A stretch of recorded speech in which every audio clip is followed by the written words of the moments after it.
Thank you so much for inviting me, and thanks to the Grosse Pointe Library for making this event possible. Um, Many of you know that the Earl Krentzin studio was not very far from the library. It was in his basement. And some of the people joining us tonight, I think, know his work quite well.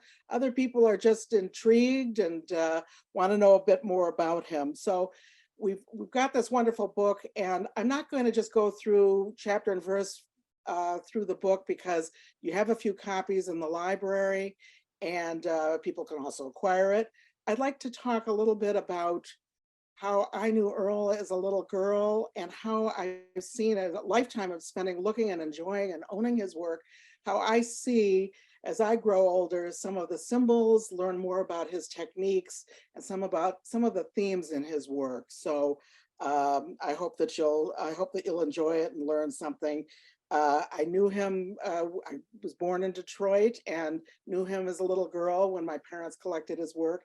And then when we moved to New York and my father bought Kennedy Galleries, Earl came with us. It was really nice. And we represented him in the gallery, Kennedy Galleries, for about 15 years. And his work was always very surprising and startling to people coming in, looking at Bierstadts and Charles Wilson Peels and all because his work was so unexpected. It's so very unique, very hard to categorize it. And when Janine Foligno agreed to do this wonderful book, and Josephine Shea writing about Detroit, the arts and crafts movement in Detroit, it was really, we spent a lot of time, especially during COVID, figuring out how to approach him, because he's modern, but he's not a modernist.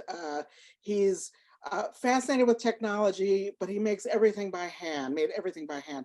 So he's not so easy to categorize. So I'm going to show you a few things, and some of the artist's own photographs that he took. Every time he made a work of art, he documented it and documented the patina and what it looked like, because nothing's very shiny in Earl's work. So we'll go through this, and I'll go through a number of different phases and subjects. And then at the end, maybe there'll be some questions. I'm sure you can all stump me. We've got some wonderful curator friends out there, as well as some collectors. So I look forward to your questions, I guess, in the chat room.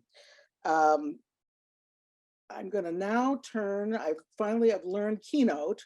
So I am now going to see how much all right, here we go. There we go. Is that coming up on everybody's screen? I wasn't sure what to call this talk, whether it was going to be, if I said Earl Krentzin, a Renaissance Detroiter, I thought it sounded like the Renaissance Center. So I said Silver Marvels, because they are really marvelous. This is a typical mature style Earl Krentzin, his circus train, that has a lot of the different themes, all on like a smorgasbord of his work. It's got transportation, it's got captive animals, it's got musicians, it's got a stable, you've got a balancing act and the final car. And this was part of Earl's fascination with toys and movement and transportation. And in a way, it just has just about everything. So, and he did many variations of this. It's interesting now that we're in the 21st century. I'm looking at the relationship. Janine called the book Taming the Beast, because there's an ongoing relationship between animals and humans and humanoids. And we look at it a little bit differently in animal rights today. However, as she pointed out, they never really attack each other, and it's rather a friendly rivalry. On the right, you see an early woodcut that Earl did, a self-portrait. He did many prints, and this shows him in his studio with actually a balance that you'll see a little bit later, that's now in the Museum of Arts and Design. All right, so this doesn't work. Okay. This is the cover of the book, retitled A Triumphal Car. Here you have these Earl Krentzin's humanoids, who are very much keeping this dancing monster on point here. The amber, you see, this is all sterling silver. This is a unique fabricated piece. The car moves, but also as it moves, with the axle engineered in such a way that the dancing beast with the umbrella on one foot revolves. This is now in the collection of the Smithsonian in the Renwick Gallery, so which is very, very exciting. On the right, you see the punch mark that Krentzin used for virtually all of his work. And you ask yourself, is this, yes, you're right, this is not Earl Krentzin here. What I wanted to do was talk a little bit about Earl as an artisan and whom his kindred spirits were. On the left, of course, many of you have seen this in Vienna. This is the great Cellini salt cellar. And on the right, you have an imperial Russian Fabergé egg with a coach that also moves, that would pop out of when you open the, if you were a czar, that is, it would open and you would see this imperial coach. These are Earl Krentzin's kindred spirits. These things are particularly Cellini, of course, imaginative, extraordinary in terms of their iconography. They're about movement. And in the Cellini, you see the little miniature temple. That's actually where pepper was put, the salt cellar. Salt was on the other side. And you can see an interest in drama between Poseidon and the nymph, an interest in miniaturization. And I think if Earl had been around in the 16th century, what would he have been doing? Well, he would have had either a pope or a king or a czar or perhaps a Medici. They would have been the only ones. They would have put him to work and he would have been creating all kinds of extraordinary things. He was really kind of lucky that he was in Detroit in the 20th century because he could be his own boss.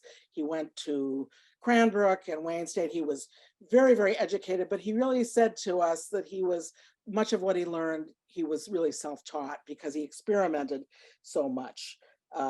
If you want to know more about the environment, we think of Detroit as being all mechanization in the automobile industry, but as Josephine Shea wrote in her overview of the Detroit crafts, Engine for Craft, there was so much going on. There were so many potters and enamelists and ceramic artists and jewelers, and really an extraordinary, and of course there still are, but many people don't understand what Detroit produced, especially in the 50s and 60s, and really a golden age.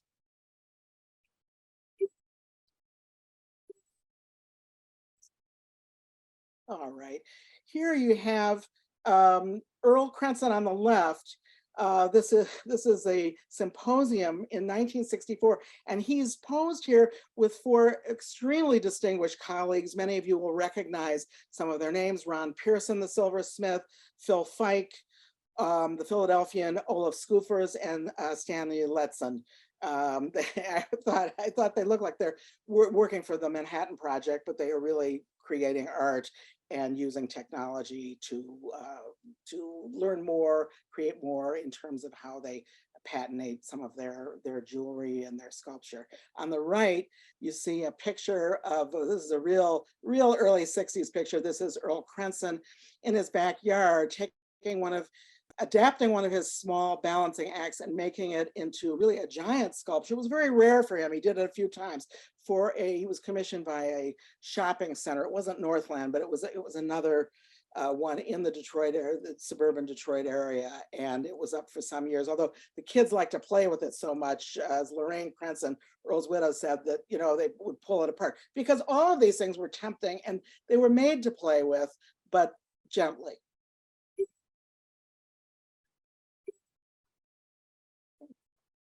All right.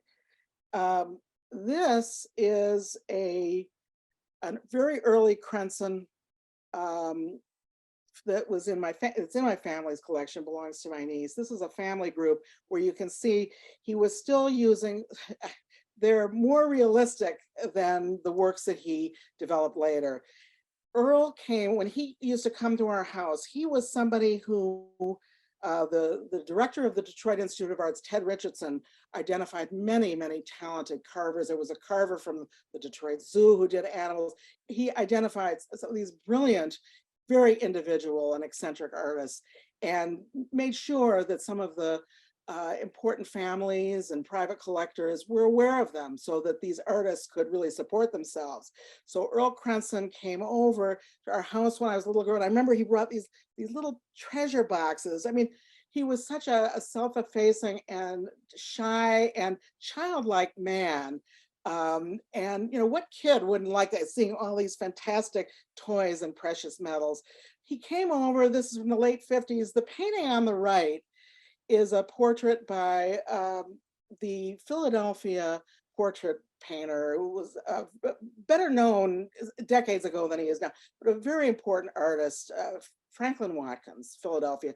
And my father enjoyed, as a collector, making commissions. And this is the family group, you know, what we would call a conversation piece of my family in the late 50s. And when Earl would come over, I am convinced that he saw this with my brother on the airplane and adapted it or was influenced by it in some way.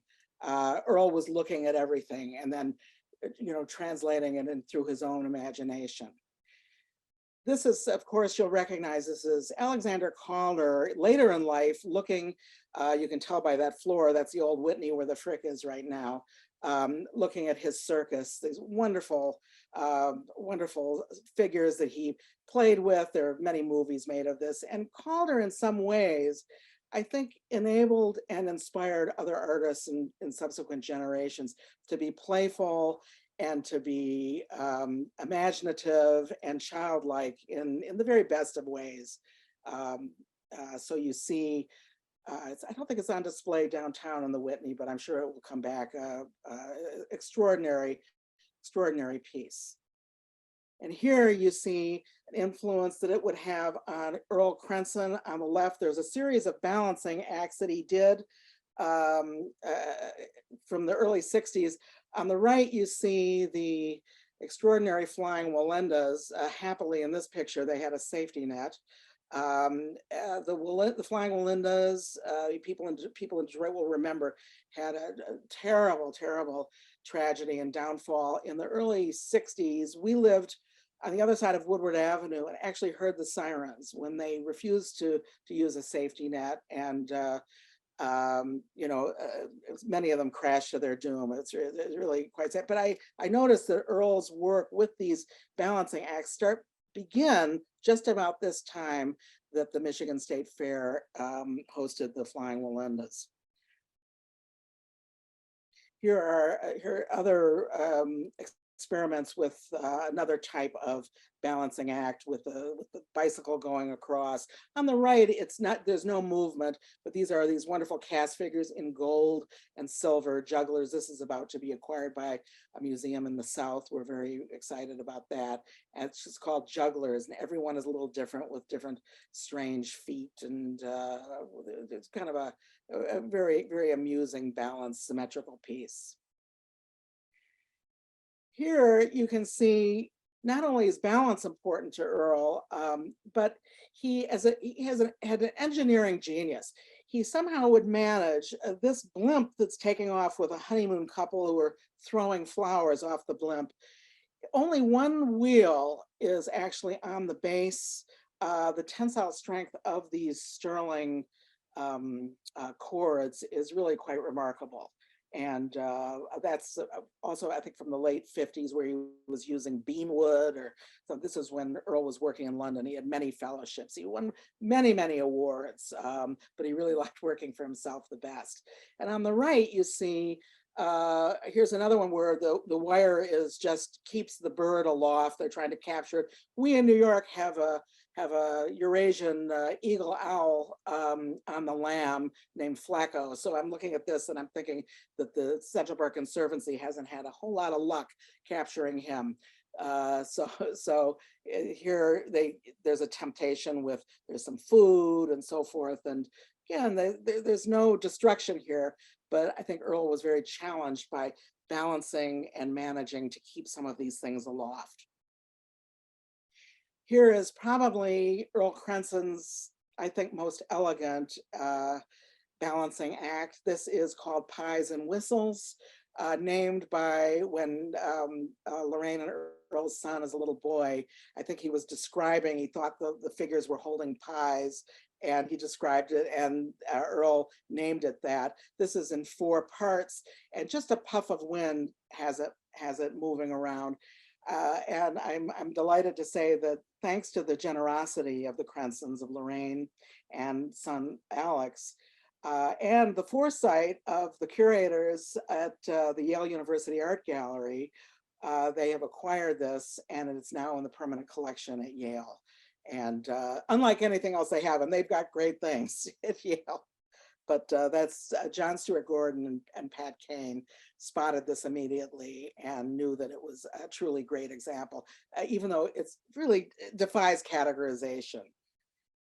This is kind of interesting to me. This is here showing 3 different periods, three different works that are preoccupied with technology and computers. And this to me is the great contradiction in Earl Krentzin's work. The one on the left is almost like a high relief. I believe that one was cast. The lower one is a little box on malachite and opens up and has semi-precious stones. And the one on the right walks down a plank. It's a robot. This is now in the Cranbrook Art Museum. It's called a Wacky Walker. And the robot, I'm not sure if he's just a hired hand or if he's actually like Chat GPT. He's actually creating robot sculpture. I'm not sure if that's actually, he's an artisan, but this is now in Cranbrook. But to me, the contradiction and the irony is that Earl was so fascinated with all the gewgaws and the bells and whistles and would hand cut every little thing. And yet they're all made by hand. This could be made by, you know, a 16th century artisan.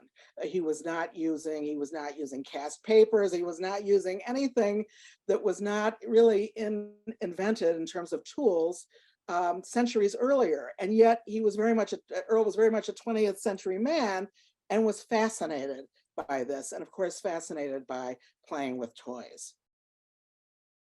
Here's another theme that Earl was very fascinated. The one on the left, which was acquired recently by the Museum of Arts and Design in New York, where Earl, when it was a Contemporary Crafts Museum, exhibited about 22 times. I think Barbara Paris Gifford told me. This is a sterling and gilded early weights with Troy weights there with little birds on them.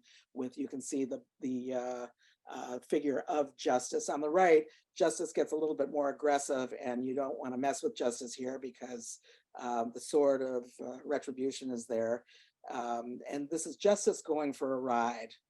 I think Justice is going for a ride in this country, and we're all very, very aware of that. But it's humorous, but it's a very, very personal expression. I'm not sure what inspired this. We peppered Earl with as many questions as we could, and we recorded it and took pictures. And some of these things are personal, and even when he answered and said, well, I'm not religious, or I don't believe that, sometimes, you know, art historians, you can see things that the artists themselves either don't admit to, or maybe didn't see themselves. And here's another area of interest to Earl. Here you see on the left, and I apologize for some of these snapshots, and some of them are early slides that Earl took, and some are just my own. On the left, we're revisiting Poseidon, you remember from the Cellini salt cellar. Here's Poseidon with his trident going through with these sea monsters with the wonderful shells, a Roman version of the same subject above. And on the right, there's Eros, a little box on an agate ball. There's Eros, very happy, going to be filling somebody with darts and bows and arrows to fall in love.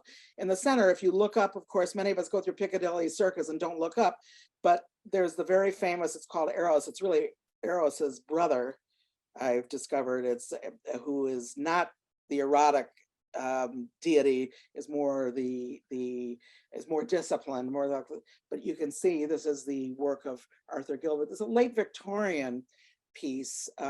Most people don't even see it when they go through there, but it's a wonderful thing. And as a matter of fact, Alfred Gilbert was actually a jeweler, and he did around 1900, he did some extraordinary rather very abstract and very forward-thinking jewelry, really almost like Calder in some ways with mesh and silver.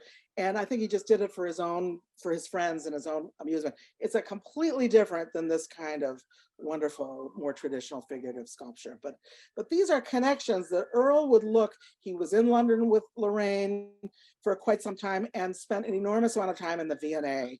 And he absorbed like a sponge and took some of these themes and attributes and interpreted it, and sometimes in a very humorous way and a very personal way.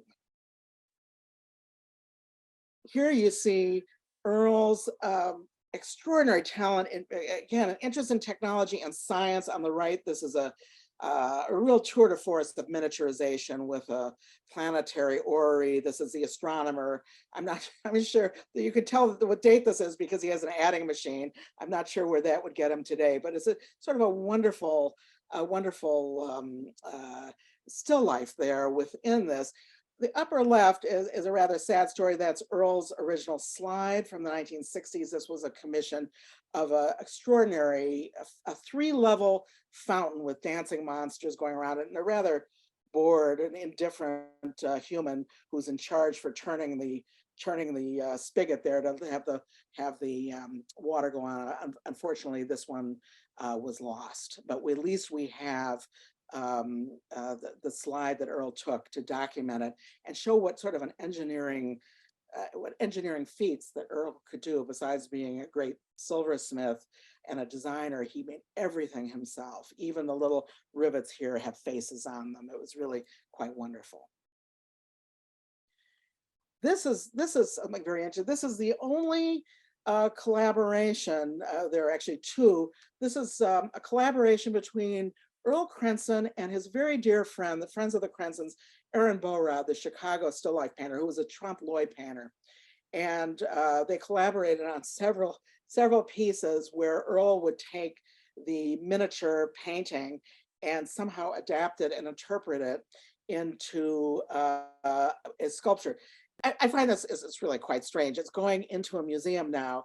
And what Aaron Borod did was he made this self-portrait of this strange Krentzin man, the silverling or whatever you call it, and yet he gives him flesh, and it looks really very strange with the cape and so forth. It's really quite a funny, and it was a very important piece for Earl, a very personal thing, and which he kept throughout his life with Lorraine until he passed away in 2021. But the thing that I began to realize was that Aaron Borod spent quite a bit of time in Philadelphia. And of course, if you look on the right, you'll see one of the great paintings of the Pennsylvania Academy. That's Charles Wilson Peale inviting you to enter his family's museum. But if you look and you can see the use of two-point perspective, the floorboards, you look at the colors, you see the very heavy velvet roped mysterious curtain that's being drawn back. You wonder what's behind it. And of course you see Charles Wilson Peale's palette on the right, because he's first and foremost was an artist, as well as being a collector and discoverer of mastodons and so many other things. So this is sort of a wonderful connection with the 19th century. And it's very, very different, but you can see artists looking at their predecessors and becoming inspired. Now we get to some more transportation. On the left is a silver boat box.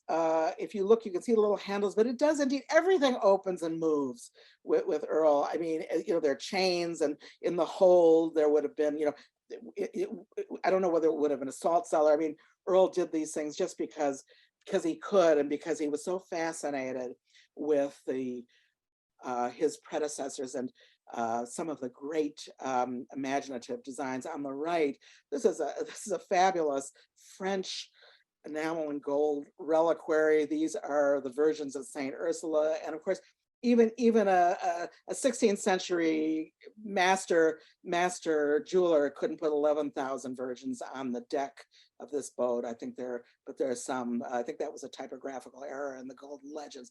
But this is just sort of a wonderful thing. But it shows you what Earl was looking at and what inspired him. Even though he wasn't a religious man, he loved some of these wonderful objects. Here you see some more, they call them nefts. These were things that were often put on tables. You could be above the salt or below the salt. These things, actually, I've seen them at auctions. They're still made into the early 20th century, particularly by German silversmiths. And they're amusing and they're fun. And Earl saw these things and he interpreted it in his own way with his own figures on there. That are really quite different. So he's really continuing a tradition. Here you see something, the left is a slide, that's why it's a little bit blurry. A wonderful cup. Earl was fascinated by some of the wonderful Wunderkammer objects that were collected in the Age of Discovery. Columbus and da Gama and all that, they were all going for pearls. I'm reading a book about Baroque pearls in Venezuela. I mean, this is an extraordinary amount of discovery. And the objects would be brought back, whether they were shells or gold or unusual things that had never been seen in Europe. They would be brought back and they would be collected by many royal families into what they call Wunderkammers, wonder rooms. So you see on the left, here's a covered cup that Earl did with a beautiful, you can't see it here, a beautiful striped snail shell as the knob. It's a coconut shell. Many people in Europe wouldn't have seen that. And then this sort of strange, puffy, Bosch-like creature on the right, a little box that Earl did that we always called the monster box, a gilded monster. I'm not sure his wings you could take off with that, but with some walrus, it looks like a slice of walrus tusk that he's sitting on, and the box opens. In the center, you see a skating monster by Hieronymus Bosch. I think this is from the Temptation of St. Anthony. I don't know whose postman it is. He's delivering a letter, but you can see the fantastical world. Earl had so many choices and so many inspirations, and he absorbed it. And he never bought super expensive gems. The things he bought that you see, semi-precious stones, little sodalite, rhodochrosite, and so forth, they were never the most expensive things. He got them for the color and the beauty, not the rarity. And it really didn't matter because they did exactly what he wanted to do to augment and to bring color into works that were silver and gold. Here is something for those of us who suffer from terminal horror vacui. We love things that are densely ornamented and surface. Here you see something that Earl would have seen. This one was in Madrid, but you see a wonderful little casket. Of course, people were very mobile, and they wanted to save and protect their money. There were these enormous safes and so forth, but human beings like to decorate. And look at this, look at how modern this is. I think it's turn of the 12th century, this beautiful a casket from Andalusia. And on the right, you see one of Earl's pieces with a cast monster and a little garnet handle. This is a little box, a gilded silver. And on the bottom there, many of you will recognize, or maybe you had in your family, these cast iron toys and banks, still banks they call them, that were very, very popular in the 1880s, 1890s. Earl, in addition to being an artist, he and Lorraine, who's a weaver and an artist in her own right, as is Alexander, collected. And they collected all kinds of things. And he and I compared notes about these wonderful safes. And you can see every inch of it is decorated. And you can see why he liked it. Of course, many of the things you put your money in and then they break and you can never get your money back out of it again. But this was something that just fascinated him. And you can see the connection here. Here's another example. This is, I think, a French safe. I'm not sure how big it was, but people would have put gold and papers in there. And this is, you can see the fleur-de-lis there. This is leather. You can see perhaps on your screens a little bit of the incising, just again for decoration. It almost looks like an illuminated manuscript, but in ironworking, this wouldn't have been cast. This would have been fabricated, because artisans, it can't leave well enough that the eye needs to look at beauty and to be inspired. And this is just a wonderful, what they would call it, you can see the lock there. And here is Earl Krentzin's answer to that. This is also leather. This is a very rough black leather. with these studs going around, and on the top is a bouncing dragon. The head and the tail move. So if you dare try to open this jewelry box up, that monster will, I'm not sure he'll bite you, but he's there to scare you off. Hasn't worked so far, but that's the tradition. Here again, some exotic use of materials. On the left, you see Earl Krentzin's, should we say, evolution from, this is a 1950s, he received many awards for this cup of Elijah, as you can see here, and the center stem is the figure of Elijah, and it's decorated on the cup. But this is a more traditional type of thing. Even so, Earl was very imaginative. And then on the right, 20 years later, he moves and he does a cup. What is it? It's nothing religious, it's nothing ceremony. It's a trophy for a roller derby. Roller derbies were much more popular when I was younger. I remember the Raquel Welch movie that maybe some of you have seen. But here, this is not a color slide, but there are many semi-precious stones, a textured lid, and this is an ostrich egg here. They're holding the whole thing up. These roller skating people, figures are going around and holding up the cup. In the center, I think this is an 18th century German cup, a gilded cup. It looks like a figure of Dionysus or something on there. So, great artists don't want to leave, we're in an era now of a great minimalism and lack of decoration, and it can be very missed. I mean, there are beautiful things that are minimal and just beautiful for their severe form, but this artist was not somebody who was drawn to that kind of thing. He saw it his own way. Now here are three ceremonial things. Again, I think Earl was not a religious person, but there were various, he did mezuzahs, and he did some Christian ceremonial objects as well for commissions. The one on the left on an slice of ivory tusk is a Jewish ceremonial spice tower. The little door opens to reveal an archangel protection inside. That's quite a surprise even to the curators who opened it at Yale University Art Gallery. The one in the center, and with their help and with John Stewart Gordon's help, we were introduced to the Francis Lehman Loeb Art Center at Vassar, and this was given actually by my family to that collection. So that's a Kiddush cup, and you can see the grapes there, that's gold and a little ivory stem. Earl was quite scrupulous. He bought old ivory. Today, of course, he probably wouldn't use it at all. But look at the hammering. It's not traditional hammering the way you see some of the great Tiffany and Gorham work of the 1880s, which I love. It looks more like shagreen, looks more like an animal skin. On the right, this piece, sorry about this, but this is the one that's in your hometown. If you're in Detroit, this is in the Detroit Institute of Arts. This is a mezuzah with the Archangel, I think it's Archangel Michael. If anybody from the DIA is watching, you might want to clean this and spiff it up a little bit. It's really a really wonderful piece. Now I wanted to show you a few examples of jewelry that Earl did. On the left, this is again in the Museum of Arts and Design, a wonderful dragon. This is 18 karat gold and sterling silver with a tourmaline. And it's almost in the tradition of some of the emblematic decorations to tympana and houses and royal families. He's playing on that. The one on the right is with a snail shell. This is a monster that's I think a sundial snail shell.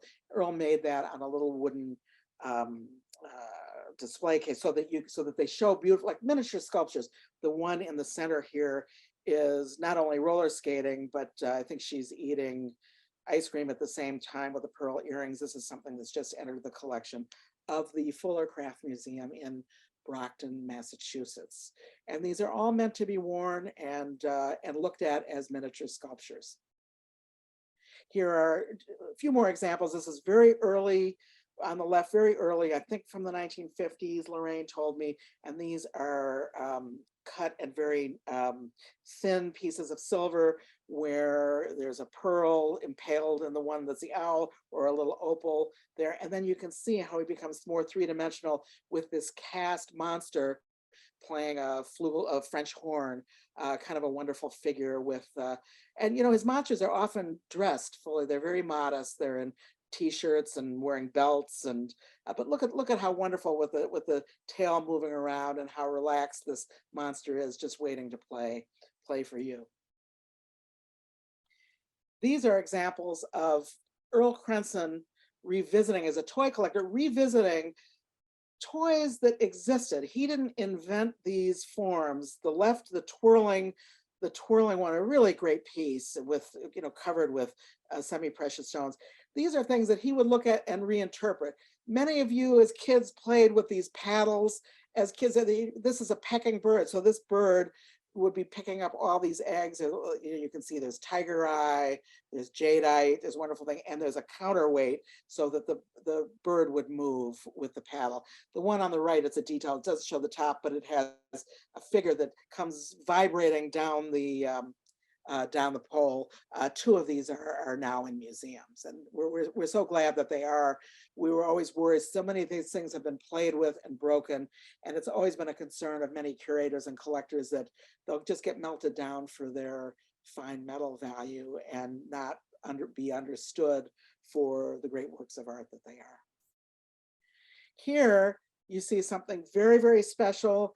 This is a pair of toasting goblets. One is slightly larger than other. These were commissioned, again, like the Watkins portrait, by my father, who loved to inspire and engage artists to new heights. These are gold and with very exotic woods. I think it's a zebra wood and rosewood, with cast figures, all different animals going around the bottom. My father loved happy occasions, and we're delighted these were in our family for 50 years. And if you look in the center up at the top, you can see Ashanti, some of the gold work of the Ashanti people. I guess it's Ghana. Wonderful, wonderful cast work that Earl would have seen in the V&A. And on the right, on the lower right, you can see one of my favorite cultures, of Veraguas culture, that would be in what we know as Panama today. Also were great masters. There was a lot of gold there, and great masters in casting figures. But if you look at these figures and then you look up these rather humorous figures, you can see what Earl was looking at, and yet they don't look exactly like it. He wasn't copying it. Actually, that one spotted animal looks like a George Booth dog, if anybody, has been looking at the New Yorker cartoons over the years. And the upper right, you can see a dear friend of ours. This is Medill Higgins Harvey, and she is welcoming with her blue gloves the Krentzin goblets, which are entering the Metropolitan Museum of Art permanent collection as of just a few months ago. Medill is a wonderful scholar, and she's just written a book on the chief designer in the 19th century of Tiffany and Company, and we're all really looking forward to the exhibition that was postponed because of COVID that will be opening. I believe that will be next year. So that's eventually they'll be on display there. And Medill talked about, wouldn't it be nice to study some of the American artists and how they were looking. We know the relationship between American artists and Mexican mural painters, Ben Shawn and Diego Rivera, but Spratling, Truman Baylor, there were all kinds of Americans there was a lot of cross-pollination, and that has yet to be studied. And something like this shows a wonderful love of many, many cultures outside of American and the European canon. And then here, I think this may even be my final slide. This is my last visit with the Krentzins with Janine Foligno. It shows Earl was having a great deal of fun as we were going through some of his letters, his correspondence, some of the catalogs of his shows. That's Lorraine behind him. And he was delighted. He was playing with some of his jumping jacks. So in his early 90s, he was getting as much of a kick out of it as he did when he made it on the left. Some of those are made by Earl and Lorraine, and some are, no, it's not Elmer Fudd, but some of them, they collected them. But look at the order. Look at these, I guess they're dinky toys and all that. There's a sense of order and play. And of course, here you see a really loving partnership through the many, many years of their marriage. And he's missed, but we continue to discover and delight in his work. So I thank you all for listening. And if you have any questions that make them easy so that I can answer them, I'd be happy to answer any questions. Yes, Lorraine Krentzin, yes, a ceramics teacher, yes. And she's a wonderful weaver and maker of teddy bears. That's Lorraine Krentzin.